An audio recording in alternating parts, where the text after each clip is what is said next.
Mon nom est Chantal Demers, copropriétaire de l'entreprise Au Pays des Petits Fruits à Mirabel.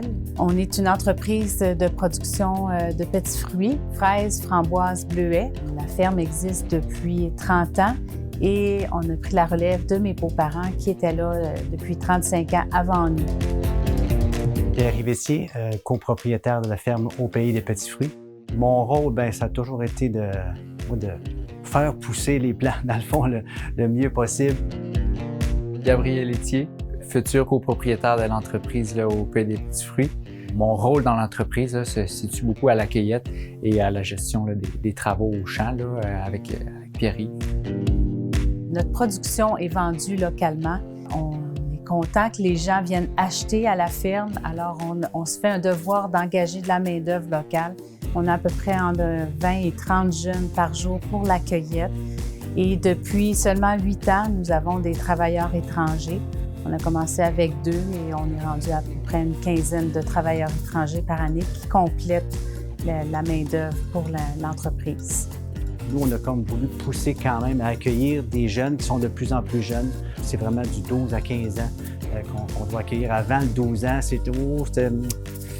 Êtes-vous sûr, là, c'est quand il y avait un frère ou une sœur qui était plus vieux, là, on l'acceptait le 12 ans. Aujourd'hui, c'est quasiment...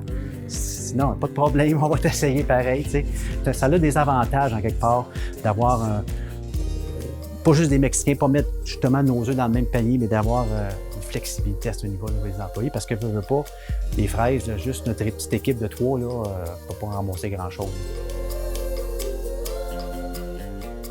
Au niveau de la gestion des ressources humaines, c'est sûr que ça occupe une place importante. Les jeunes, on a à les encadrer beaucoup plus que si c'était des travailleurs étrangers.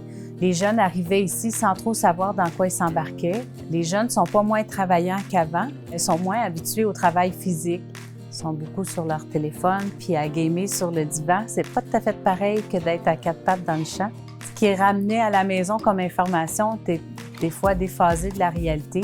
Par exemple, c'est arrivé cet été, ça allait pas bien avec les jeunes, j'arrivais pas à les motiver, j'arrivais pas à les discipliner puis qu'ils soient concentrés. Souvent, ils se parlaient, j'avais beau les sélectionner, là, comme on fait un peu à l'école, ça se parlait pareil.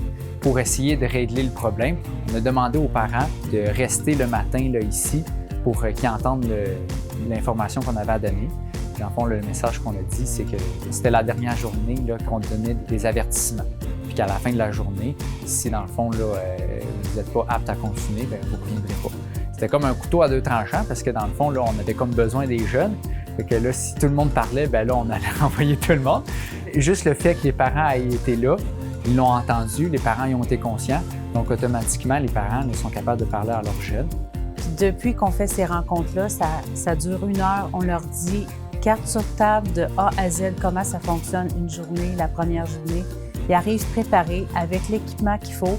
Ils n'arrivent pas en short puis en gougoune pour aller dans le champ. Fait que nous autres, à tous les débuts de journée, dans le fond, on se rassemble puis je leur explique la journée. Puis naturellement, arrivé le midi, ils peuvent tout avoir oublié ce que j'ai dit le matin. Donc, arrivé après le dîner, si je vois que c'est plus difficile, dans le fond, pour l'ensemble du groupe, je peux refaire exactement le même speech que j'ai fait le matin. Le fait de répéter puis de répéter, oui, c'est fatigant pour nous autres de répéter, mais ça peut faire en sorte que le travail se fasse mieux, dans le fond. Là. Malgré tout ça, on arrive à créer des liens vraiment importants. Puis c'est gratifiant de voir les jeunes, quand on leur remet leur paye, même si on gagné 25$, il y en a qui sont super contents. C'est la première fois qu'ils ont de l'argent de poche, puis c'est à eux, là, c'est pas les parents qui l'ont donné. Apprendre à travailler, apprendre à se lever le matin, faire son lunch, puis d'aller gagner son pain. T'sais, en quelque part, on a tous à passer par là. Fait que ça, dans cet apprentissage-là, je pense que c'est une fierté qu'on a de transmettre ça à des jeunes, dans le fond, qui viennent ici travailler. Puis moi, je dis toujours aux parents et aux jeunes, prouvez-nous qu'on a encore raison d'engager des jeunes. Eux, ils doivent nous prouver qu'on a raison de continuer, puis on leur donne l'opportunité de se prouver à eux-mêmes qu'ils sont capables de faire quelque chose de leur main.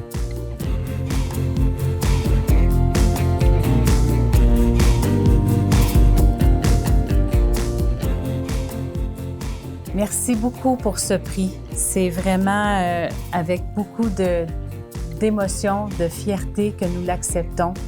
Nous l'acceptons aussi au nom de tous les producteurs agricoles du Québec qui font l'effort d'engager de la main-d'œuvre locale. Et ce prix va nous aider à continuer les efforts que nous mettons à encourager les jeunes de notre localité.